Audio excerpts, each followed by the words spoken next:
जय गुरु जी कहिए, ऐश करते रहिए। गुरु जी की प्यारी संगत को जय गुरु जी के चरणों में कोटि कोटि प्रणाम। ओम नमः शिवाय, शिव जी सदा सहाय। ओम नमः शिवाय, गुरु जी सदा सहाय। संगत जी, आज गुरु जी का थॉट हर उस संगत के लिए है जिसके घर में, परिवार में, दोस्त यार में, जानकार में किसी ना किसी से रिश्ते खराब हैं। आज आप ये सत्संग सुने क्योंकि गुरु जी आपके रिश्ते सुधार रहे हैं। बहुत बार ऐसा होता है कि बहुत पुरानी लड़ाई हो जाती है, बहुत दिल में मतलब एक दूसरे के पीछे, एक दूसरे के लिए बहुत नफ़रत हो जाती है। और ये नफ़रत ऐसा नहीं है कि रातों रात होती है। बहुत सारे बातें होती हैं, आप अपने हिसाब से सोचते हो, सामने वाला अपने हिसाब से सोचता है, और फिर वो लड़ाई बढ़ते बढ़ते बढ़ते बहुत भयानक हो जाती है। लेकिन बाद में एक टाइम के बाद आपको रियलाइज़ होता है कि अरे क्यों इतनी बड़ी लड़ाई कर ली हमने, क्यों बात करनी बंद कर दी, हम इसको बात को ख़त्म कर देते हैं। अगर आप वो संगत हैं जो किसी से लड़ाई ख़त्म करना चाहते हैं, कोई अपना रिश्ता सुधारना चाहते हैं, तो आज ये सत्संग आपके सामने आया है। बहुत सारे लोग ना स्टार्टिंग का जो गुरु जी का मंत्र है, जो मैं एक मिनट लगता है वो उसको बोलने में, बहुत सारे लोग वो स्किप कर देते हैं कि आंटी तो रोज़ ये चीज़ बोलेंगी, अब सीधा हम थॉट सुने। लेकिन आपको ये नहीं पता होता कि स्टार्टिंग से जब आप स्टार्टिंग में सुनने शुरू करते हो ना, जब आपके दिल में ये आता है कि आज देखें आंटी गुरुजी ने क्या थॉट भेजा है, देखें आज हमारे लिए क्या सत्संग आया है, और जैसे ही जय गुरु जी कहिए, ऐश करते रहिए मैं बोलती हूँ, उसके बाद आपको पता होता है कि इसके बाद आंटी ने ये 2 लाइनें बोलनी है और उसके बाद आंटी ने थॉट सुनाना है। तो आप फटाफट 2 लाइनें जो है स्किप कर देते हो, कई बार समय की कमी के कारण, और कई बार आपको लगता है कि हमें तो पता ही है कि ये बोलना है। तो अगर आप ऐसा करते हो तो ऐसा मत किया करो। आपको जैसे कहते हैं ना, लंगर जब चख रहे हो, लंगर जब खा रहे हो गुरु जी का, तो इतना सा दाना भी मत छोड़ो, क्योंकि पता नहीं किस दाने में गुरु जी ने आपके लिए ब्लेसिंग्स छुपाई हुई है। गुरु जी रोज़ आपको सुबह से लेकर रात तक, आपके सोने तक और सोने के बाद भी सपने में दर्शन देते हैं, आपके कल्याण करते हैं, आपके कष्ट काटते हैं। लेकिन आप इतनी जल्दी में हैं ज़िंदगी में, और इतनी जल्दबाजी में सब कुछ पाना चाहते हैं कि बहुत सारी चीज़ें आप नज़रअंदाज कर देते हैं, और बहुत सारी चीज़ें जो नज़रअंदाज करनी चाहिए वो आप पकड़ लेते हो। संगत जी, मैं समझती हूँ, क्योंकि ये कई बार सत्संग लंबे हो जाते हैं, तो अब मैंने ये सोचा है कि आपके पास मेरे 2 सत्संग रोज़ आएंगे। एक जिसमें कि गुरु जी का थॉट और आज का शुक्राना सत्संग होगा, और दूसरे में गुरु जी का उपाय, और एक जो श्री शिव महापुराण का अध्याय है वो होगा। तो आज का थॉट आपने सुन लिया कि रिश्ते बनाने के लिए गुरु जी ने आपको चुना है, आपने पहल करनी है। पहल के अलावा अगर सामने वाले ने पहल कर दी है, फ़ोन के ज़रिए किसी के थ्रू आपको मैसेज आ गया है कि वो आपसे सुलह करना चाहता है, तो आप ज़रूर करें। और अगर आप सुलह करना चाहते हैं, आप चाहते हैं कि आपका रिश्ता बचा रहे, आपका रिश्ता ठीक हो जाए, कई बार किसी तीसरी पार्टी की वजह से रिश्ते ख़राब हो जाते हैं। ये भी इसीलिए होता है क्योंकि कई बार आप कईयों पे ज़्यादा भरोसा कर लेते हैं, या फिर आप अपने जो रिश्ता है उसको बहुत ही फॉर ग्रांटेड ले लेते हैं कि अरे मेरा, ये तो मेरा ही है, इसने कहाँ जाना है। और सामने वाले पे इतना भरोसा कर लेते हो, अरे ये मेरी ही तो है, ये मेरे साथ क्यों छल कपट करेगा या करेगी। पर चूंकि अब समय बहुत बदल गया है, हर किसी को अपनी गलती रियलाइज़ बाद में होती है, पहले आपको वो दुख और दर्द का सामना करना पड़ जाता है। आज मैं आपको इसका उपाय तो बता रही हूँ, लेकिन अगर आप चाहते हैं कि आपके रिश्ते सुधरे रहें, तो अपने दिल और दिमाग को थोड़ा सा शांत करके चलें। सुबह शाम गुरु जी का मंत्र जाप करें, और सबसे बड़ी बात, सब कुछ गुरु जी पे छोड़ दें। चीज़ों को बहुत पकड़ने की कोशिश ना करें, रिश्तों को बहुत समझने की कोशिश ना करें। अगर कोई इंसान रोज़ आपसे लड़ाई कर रहा है, तो उसके पीछे की वजह समझिए, और अगर आप गलत हैं तो उसको आप अपनी गलती को स्वीकार करें, और बहस ना करें। सबसे ज़्यादा रिश्ते बहस करने से ख़त्म होते हैं। सबसे ज़्यादा रिश्ते तीसरे की वजह से होते हैं। हस्बैंड वाइफ ठीक है, पर मेरी मम्मी ने तेरे लिए ये बोला, मेरे पापा ने तेरे लिए ये बोला, मेरी बहन ये चाहती है, मेरा भाई ये चाहता है, ये सब चीज़ें मत किया करो। और अगर बहन भाई से रिश्ता ख़राब है तो भी सुधारने की कोशिश करो। हर चीज़ सही हो सकती है, लेकिन सही समय पर सही होगी। आज जो आप स्क्रीन पर गुरुजी का, परिवार का जो स्वरूप देख रहे हैं, ये ऐसे आपके सामने नहीं आया। आपके परिवार में बहुत सारे रिश्ते जो हैं गुरुजी ने सही करने हैं, ये इसलिए आपके सामने आया है। अपने परिवार को दुनिया की नज़र से बचा के रखो, गुरुजी के चरणों में रखो। आज मेरा गला थोड़ा ख़राब है, अब तो काफ़ी आवाज़ निकल रही है। कल तक तो बहुत दर्द थी, क्योंकि यहाँ पर न्यूजीलैंड में एक फ्लू फैला हुआ है, वो कोई भी नहीं बच रहा, सबको ही हो रहे हैं। तो आज मुझे लगा कि आज थोड़ी तबीयत ठीक है तो आज मैं रिकॉर्डिंग कर दूं, कल का पता नहीं। ठीक तो मैं हो जाऊंगी, क्योंकि मैंने आज अभी गुरुजी का जल प्रसाद पिया है, काढ़ा बना के पिया है। लेकिन फिर भी आज मैं आपको एक उपाय बता रही हूँ रिश्तों को सुधारने के लिए। आप ज़रूर करें और देखें आपके रिश्ते कैसे सुधरते हैं। और उसके बाद एक बहुत ही अच्छा शुक्राना सत्संग सुनाऊंगी। सत्संग को पूरा सुना करिए, और सुनने के अलावा किसी एक संगत को या 2 संगत को या जितने आप भेज सके ज़रूर भेजने की कोशिश किया करें। जितना सत्संग आप शेयर करते हैं, किसी को भेजते हैं, तो ये आप गुरुजी के चरणों में सेवा करते हैं। कहते हो ना, हमें भी सेवा का मौका मिले, तो ये सेवा है, करिए, ताकि किसी और के घर के जो लोग हैं वो भी आपस में जुड़े। और जब वो ये उपाय करेंगे, जब वो उनका रिश्ता सुधरेगा, तो वो आपका शुक्राना ज़रूर करेंगे। और जो ये सत्संग शेयर करेगा उसको गुरुजी की डबल ब्लेसिंग मिलनी ही मिलनी है। ये डबल ब्लेसिंग क्या मिलेगी, ये आपको आगे चल के 15 दिन के अंदर आपकी ज़िंदगी में एक बहुत ही अच्छा सुनहरा मौका आएगा कि आप खुश हो जाएंगे। आप जो आपने विश्वास ही नहीं करेंगे।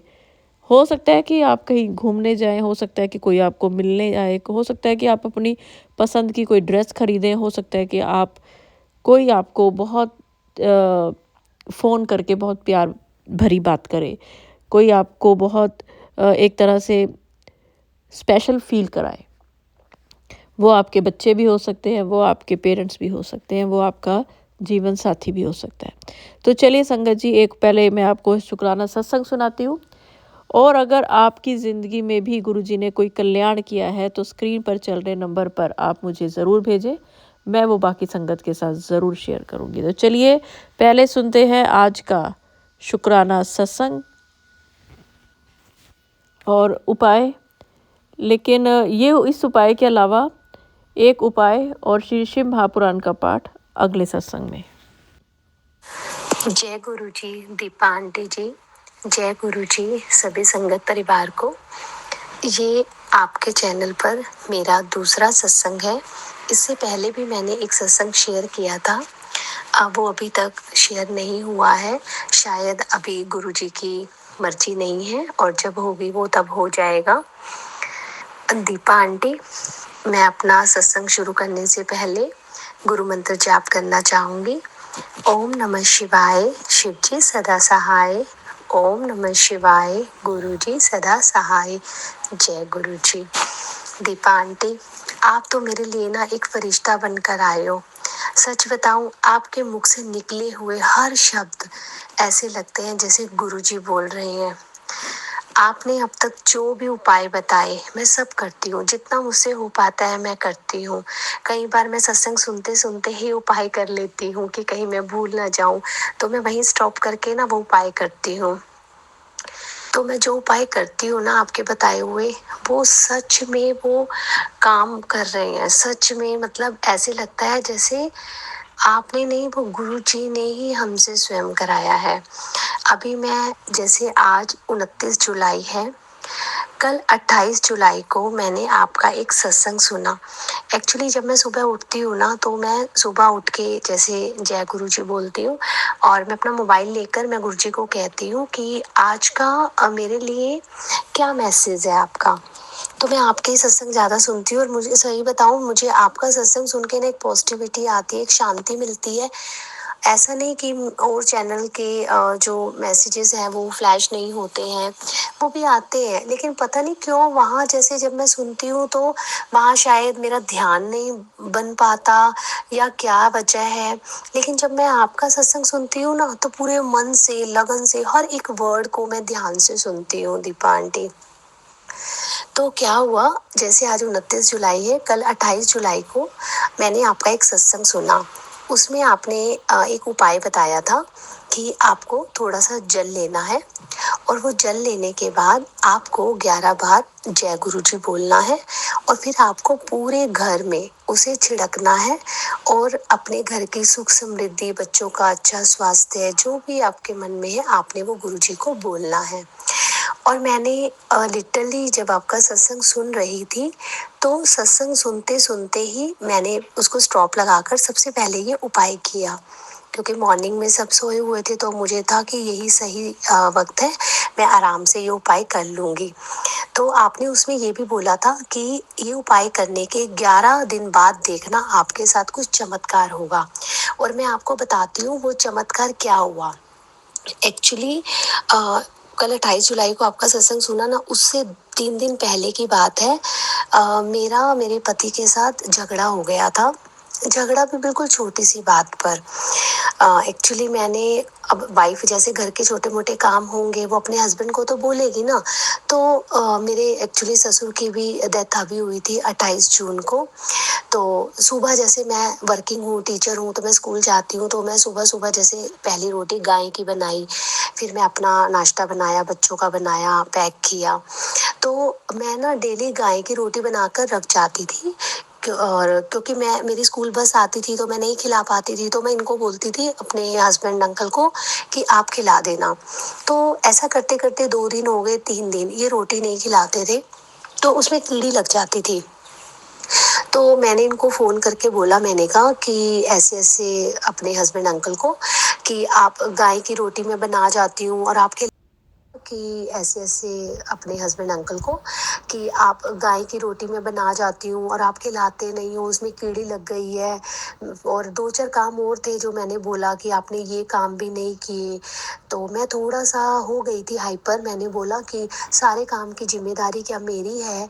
अभी तो डैडी को 1 मंथ भी नहीं हुआ और आपको एकादशी का दिन था उल्टा उस दिन। तो मैंने कहा कि आज एकादशी भी है, आपका एक आपने एकादशी का व्रत नहीं रखा, एटलीस्ट आप गाय को रोटी तो खिला देते। तो मैं इस तरह से थोड़ा सा हाइपर हो गई, मैं बोल रही थी। तो उनको भी गुस्सा आ गया कि ऐसे ऐसे बोल रही है तो ये वो, मैं काम ना करूं। तो मैंने भी उससे बोल दिया, मैंने कहा गौरव काम भी ज़रूरी है, पैसे कमाना भी ज़रूरी है, लेकिन परिवार की खुशियां भी उतनी ही ज़रूरी हैं। पता नहीं जैसे क्या कोई नेगेटिविटी थी, क्या थी। इवन इससे पहले हमारी बहुत बड़ी बड़ी लड़ाई हुई है घर में, पर इन्होंने ना कभी घर छोड़ने की बात नहीं करी थी। लेकिन उस दिन लिटरली ये जब मेरी इनसे ये बहस हुई फ़ोन पर, रात को 9:30 बजे का टाइम था। उसके बाद ये 9:45 बजे घर आए और मेरे ऊपर चिल्लाने लगे कि तू अपने आप को क्या समझती है, तू घर की प्रधान है, ये है वो है, ऐसे करके बोलने लगे। मैंने कहा कि प्लीज़ आप चिल्लाओ मत, आराम से बात करो, कि घर के काम भी तो ज़रूरी है। मैं कहाँ तक देखूँ, मैं, मुझे स्कूल का भी देखना है, घर का भी देखना है, बच्चों का भी देखना है, तो आपकी भी तो कुछ जिम्मेदारी बनती है या नहीं? बस इतना कहा। इन्होंने कहा मैं घर छोड़कर जा रहा हूँ, ये वो। मैंने इनको बहुत रोका। ये अपनी गाड़ी उठाई और चले गए। उसके बाद उस रात हम ना 2:30-3 बजे तक मेरी बेटी फ़ोन ट्राई करती रही। मैं उसको बोलती रही पापा को फ़ोन कर, बार बार कहाँ है कहाँ है कहाँ है। ये बार बार फ़ोन काटते रहे और 3 सवा 3 का टाइम था। उसके बाद मैंने अपने घर का मेन जो डोर था वो लॉक किया और मुझे नींद आ गई। उस दिन शनिवार था जब एकादशी थी। फिर उसके बाद संडे सुबह मॉर्निंग में 7 बजे मेरी आँख खुली, मैंने फिर फ़ोन लगाया, इन्होंने मेरा फ़ोन काट दिया। फिर मैंने 10 बजे फिर फ़ोन लगाया, इन्होंने फिर फ़ोन काट दिया। फिर मैंने अपनी नंदों को ये बात कही, उन्होंने फ़ोन लगाया तो उनका उठा लिया। तो फिर नंदों के थ्रू मुझे पता चला कि ऐसे ऐसे वो रात को गाड़ी में सोए थे, डोंट वरी वो आ जाएंगे, ये वो ऐसे करके उन्होंने बोला। असल में वो गाड़ी में नहीं सोए थे, वो अपने किसी दोस्त के घर में थे। मुझे नहीं पता नंदों ने झूठ क्यों बोला, ऐसे मुझसे क्या छुपाना चाह रहे थे या क्या है, कोई बात नहीं। मैं गुरुजी को मानती हूँ तो मैं इतना डीप जाती नहीं हूँ इन चीज़ों को लेके, गुरुजी सब देख लेंगे। उसके बाद नेक्स्ट डे मंडे को जब मैं भी, ये संडे को भी सारा दिन घर नहीं आए, हमें और टेंशन हुई। तो ट्यूसडे को, फिर उसके बाद मंडे को फिर मैं जब स्कूल गई तो पीछे मेरी बड़ी बेटी जो कि दिल्ली में पढ़ती है, तो उसकी छुट्टियां चल रही थी आफ्टर एग्जाम, तो वो घर पर ही थी और मैं स्कूल थी। तो मैंने बेटी को फ़ोन करके बोला स्कूल से कि बेटा पापा को फ़ोन करो कि अब मम्मा नहीं है तो प्लीज़ आप आ जाओ घर। तो इसने पापा को फ़ोन किया तो पापा ने बोला ठीक है मैं आ रहा हूँ और अपने कपड़े लेके जा रहा हूँ। तो वो घर आए कपड़े लेने के लिए, तो बेटी ने कहा कि पापा रुक जाओ ना, पापा रुक जाओ ना, लेकिन वो नहीं रुके। उसके बाद जब मैं दोपहर को घर आई, फिर मैं अपनी ट्यूशन पढ़ाने लगी। मैंने 2-3 बार ट्राई किया, इन्होंने मेरा फ़ोन नहीं उठाया। फिर उसके बाद मैंने अपने भाई को कॉल किया कि ऐसे ऐसे बात, और मैं खूब रोई कि मतलब मैं इसका मतलब कोई भी वैल्यू नहीं रखती अपने पति अंकल की लाइफ में। क्या मतलब मैं एक केयर टेकर थी सिर्फ, कि जब इनकी मदर को कैंसर की बीमारी थी तब मैंने इतनी सेवा की। इनके पापा बीमार थे, बेड पर थे, तब मैंने इतनी सेवा की। और अब जब इनकी मम्मी नहीं रहे, पापा नहीं रहे, तो अब इनको मेरी कोई ज़रूरत नहीं है क्या? मेरे लिए ना सही, बच्चों के लिए ही सही। मैं इस तरह रोने लगी। भाई ने बहुत समझाया कि टेंशन मत ले, तो आ जाएंगे वो। उसके बाद मैं अपना ट्यूशन पढ़ाने बैठ गई। फिर उसके बाद ये शाम को फिर आए घर पर। फिर मैं फटाफट से इनके पास गई। मैंने कहा कि प्लीज़ आप बच्चों के लिए ही घर पर रह जाइए। अगर मेरी कोई गलती है मैं आपसे माफ़ी मांगती हूँ, मैं आगे से आपको कुछ नहीं कहूँगी। अगर आप ना मुझे कोई घर खर्च भी नहीं देना चाहते ना, अगर आपको लगता है कि आप कोई जिम्मेदारी नहीं उठाना चाहते घर की, मत उठाओ, मैं जैसे तैसे कर लूँगी। तो आप प्लीज़ घर में रहो, बच्चों के लिए घर पर रहो। क्योंकि ना मेरे जो ससुर थे वो हरियाणा पुलिस में थे और रिटायर्ड थे। तो उनकी जो भी पेंशन आती थी ना वो मेरे हाथ में देते थे और उनसे घर चलता था। और मैं भी जॉब करती थी, उनसे मैं अपने बच्चों के खर्चे करती थी। मतलब मेरे पति अंकल ने कभी कोई जिम्मेदारी ना सीरियसली ली ही नहीं, सच बताऊं। तो अब जिम्मेदारियों का बोझ बढ़ गया, तो हो सकता है वो जिम्मेदारियों से भाग रहे हैं इस वजह से। तो पहले तो उन्होंने बहुत आनाकानी की मेरे समझाने पर कि मैं नहीं रहूँगा, मैं रेंट पे घर ले लिया है, ये वो। तो मैंने बहुत मनाया, बहुत हार के मैं फिर बैठ गई। तो मेरी बेटी ने भी बहुत समझाया, पापा अब मम्मा आपसे कितनी सॉरी बोल रही हैं, आप प्लीज़ रुक जाओ ना, रुक जाओ ना। चलो, बेटी के कहने पर मेरे हस्बैंड रात को आ गए। तो मैंने गुरुजी का अनंतम अनंतम शुक्राना किया कि गुरुजी चलो मेरे पति आ गए। और मैंने गुरुजी के आगे 7 बार मंत्र जाप करके ये बोला कि मेरे पति प्लीज़ आ जाएं घर पर। मैं उसके लिए आपसे 7 बार गुरु मंत्र जाप करती हूँ और आप बिलीव नहीं करोगे, गुरु मंत्र जाप किया उसके बाद जैसे ही मेरी बेटी ने कहा कि पापा आज रात को आ जाएंगे, तो इसके लिए गुरुजी का अनंतम अनंतम शुक्राना। अब जो अच्छी बात क्या हुई, जो मैंने आपका उपाय किया 28 डेट को, जय गुरु जी 11 बार बोल के, थोड़ा सा पानी लेके उसमें 11 बार मैंने जय गुरु जी बोला और पूरे घर में छिड़कते हुए मैंने अपने घर की खुशियाँ मांगी, अच्छा स्वास्थ्य मांगा, गुरु जी का साथ मांगा, पति का प्यार मांगा। तो आपने बोला था ना कि ये उपाय करते ही 11 दिन बाद आपको असर दिखेगा। लेकिन आप बिलीव नहीं करोगे, आज 29 तारीख है, मैं स्कूल गई हुई थी और जब मैं स्कूल से आई तो मेरे पति अंकल जो है घर के जितने भी पेंडिंग वर्क थे जिसकी वजह से हमारी लड़ाई हुई थी और ये घर छोड़कर गए थे, वो सारे पेंडिंग काम इन्होंने कर दिए। सारे पेंडिंग काम जो भी किसी से बाहर लेबर को बुला के करवाने वाला काम था, जो भी था, सब काम इन्होंने कर दिए। मतलब आई वॉज लिटरली शॉक्ड कि इतनी जल्दी गुरुजी ने चमत्कार दिखा दिया, इतनी जल्दी। तो मैं उसके लिए भी गुरुजी का अनंतम अनंतम अनंतम शुक्राना करती हूँ दीपा आंटी। और एक और दीपा आंटी, आज 29 तारीख को भी मैंने सुबह आपका एक सत्संग सुना जिसमें आपने ये बोला कि ये वाला सत्संग था कि गुरुजी के हाथों से खुशबू आती थी और वो कहते थे कि बहुत तप किया है उन्होंने और ये उस तप का फल है कि उनके शरीर से, उनके हाथों से बहुत अच्छी खुशबू आती थी। और आपने ये भी कहा था कि आपको भी आज के दिन बहुत अच्छी खुशबू वो होगी, महसूस होगी। तो जब आज मैं स्कूल गई ना, तो स्कूल जाकर जैसे ही मैं ऑफिस की तरफ बढ़ रही थी अटेंडेंस लगाने के लिए, मुझे इतनी अच्छी फ्रेग्रेंस आई ना, मैं आपको बता नहीं सकती। और मुझे उसी वक्त याद आया कि दीपा आंटी ने बोला था कि आज आपको बहुत अच्छी फ्रेग्रेंस फील होगी। तो उसके लिए भी अनंतम अनंतम शुक्राना गुरुजी कि आप हर पल मेरे साथ हैं गुरुजी। और ये मेरा दूसरा सत्संग था, और जैसा गुरुजी मुझसे बुलवा रहे हैं मैं वैसा ही बोल रही हूँ, क्योंकि सत्संग शुरू करने से पहले मैंने गुरुजी को बोला था कि मैं आपके सामने सत्संग कर रही हूँ, आप जो बुलवाओगे मैं वही बोलूँ। तो सच में गुरुजी बहुत जल्दी सुनते हैं। आप सिर्फ, मैं संगत परिवार से इतना कहना चाहूँगी कि गुरुजी पर विश्वास रखो। अगर आपने विश्वास रखा है ना, तो सच में वो सुनते हैं, सच में सुनते हैं वो। और दूसरा मतलब मैं हर दिन बस अपनी बेटियों का अच्छा स्वास्थ्य है, अपने परिवार का अच्छा स्वास्थ्य है, और गुरुजी को मैं मांगती हूँ कि गुरुजी आप हमेशा अपनी कृपा का हाथ मुझ पर, मेरे परिवार पर, मेरे बच्चों पर, मेरे मम्मी पापा भाई बहनों पर, सब पर रखना। मेरे बच्चों को खूब तरक्की देना, पढ़ाई में वो उन्नति करे। और दूसरा, अब मेरी जो बड़ी बेटी है जो दिल्ली में है, अब बीटेक कर रही है, उसका फर्स्ट ईयर कंप्लीट हो गया था। तो वो जो पहले जिस पीजी में रह रही थी ना, तो उस पीजी में किचन जो था वो नीचे ग्राउंड फ्लोर पे था, तो उसको ना बहुत मुश्किल आ रही थी। तो क्या हुआ, उसने पीजी चेंज करना था, तो फिर मैंने अब सेकेंड ईयर में 1 तारीख को अब उसने जाना है पीजी के लिए। तो मैंने गुरुजी को ही बोला, गुरुजी कि अब मुझे छुट्टी नहीं मिलेगी, क्योंकि पीछे जब मेरे ससुर जी की डेथ हुई थी तो मैंने काफ़ी छुट्टियां ली थी, तो मुझे अब स्कूल से छुट्टी नहीं मिलेगी। तो मैंने कहा गुरुजी आप ही देखोगे कौन सा पीजी ढूंढवाना है, कोई फ्लैट दिलवाना है बेटी को, क्योंकि आपको साथ रहना है बेटी के, मुझे नहीं पता। और उसके साथ जो भी गर्ल रहेगी, उसके साथ उसके रूम में जो भी रूम पार्टनर रहेगी, वो भी आपको ही सिलेक्ट करना है कि वो अच्छी हो लड़की, क्योंकि आपको पता है आजकल माहौल बहुत ख़राब है। तो मैंने सब चिंता गुरुजी के ऊपर छोड़ रखी है। और मैं ये मतलब पूरे यकीन से कहती हूँ संगत जी कि अगर आप गुरुजी के ऊपर सब कुछ डाल देते हो ना, तो गुरुजी देखते हैं, गुरुजी करते हैं। सच में आप गुरुजी के ऊपर सब कुछ डाल दो और फ्री हो जाओ बिल्कुल। मैं सच में, अगर गुरुजी का साथ ना होता ना, तो शायद मैं कब की हिम्मत छोड़ देती, कब की। मतलब इतना लाइफ में स्ट्रगल था, ऐसा नहीं है कि अभी नहीं है बट लेकिन गुरुजी का साथ है ना, तो वो स्ट्रगल लगता ही नहीं।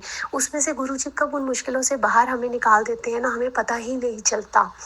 तो मैं गुरुजी का हर पल, हर क्षण के लिए, हर सांस का अनंतम अनंतम शुक्राना करती हूँ।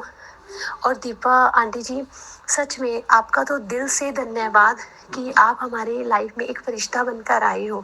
कोई भी प्रॉब्लम होती है, कोई भी मतलब कुछ भी होता है, उसका उपाय जैसे आप सामने लेकर आ जाती हो, वो सामने आ जाता है मेरे, और मैं वो करती हूँ, और सच में वो उपाय जो है वो काम करते हैं। तो मैं जितना आपका धन्यवाद करूं उतना भी कम है दीपा आंटी। भगवान आपको और आपके परिवार को, आपके हस्बैंड अंकल को हमेशा स्वस्थ रखे, खुश रखे और ब्लेस्ड रखे। गुरुजी हमेशा आप पर और आपके परिवार पर हमेशा कृपा बनाए रखें। आपका साथ हमेशा हमारे साथ इस तरह ही बना रहे, ताकि हम हर रोज गुरुजी के अच्छे अच्छे सत्संग आपकी वाणी से सुनते रहें। इसके लिए आपका बहुत बहुत धन्यवाद। अब शायद ये सत्संग बहुत बड़ा हो गया है, उसके लिए मैं माफ़ी मांगती हूँ संगत परिवार जी। हो सकता है कुछ शुक्राने तो बहुत हैं, पता नहीं कितने शुक्राने हैं जो हम सत्संग में बोल ही नहीं पाते, कहीं तो हम भूल ही जाते हैं, इतने चमत्कार होते हैं गुरु जी के। तो मैं फिर से एक बड़े शुक्राना सत्संग के साथ फिर से आऊँगी, और इसके साथ ही मैं अपना सत्संग को यहीं विराम देती हूँ गुरु मंत्र जाप के साथ। ओम नमः शिवाय, शिव जी सदा सहाय। ओम नमः शिवाय, गुरु जी सदा सहाय। जय गुरु जी, शुक्राना गुरु जी, अनंतम अनंतम अनंतम शुक्राना मेरे प्यारे गुरु जी महाराज जी का। जय गुरु जी। अनंतम अनंतम शुक्राना आंटी। तो संगत जी, अब आपके पास एक दिन में 2 सत्संग आएंगे, ए पार्ट और बी पार्ट में, क्योंकि ऐसे सत्संग बहुत लंबा हो जाता है, तो अब उसको ए पार्ट और बी पार्ट में डिवाइड करने का सोचा है। ए में आपको मिलेगा आज का गुरु जी का थॉट और शुक्राना सत्संग, और बी पार्ट में आपको मिलेगा उसी थॉट से रिलेटेड उपाय और श्री शिव महापुराण का अध्याय, जो कि डिस्क्रिप्शन में आपको मिल जाएगा। तो ये है रिश्ते सुधारने वाला आपका जो पार्ट बी, और पार्ट ए जो है वो डिस्क्रिप्शन में है। तो चलिए संगत जी, अगर सत्संग अपलोड करने में मुझसे कुछ भी गलती होगी हो तो गुरुजी मुझे माफ़ करें। और अगर गुरुजी ने आपका कल्याण किया है और आप मुझे शुक्राना सत्संग भेजना चाहते हैं तो स्क्रीन पर चल रहे नंबर पर भेज सकते हैं। मैं वो बाकी संगत के साथ ज़रूर शेयर करूँगी।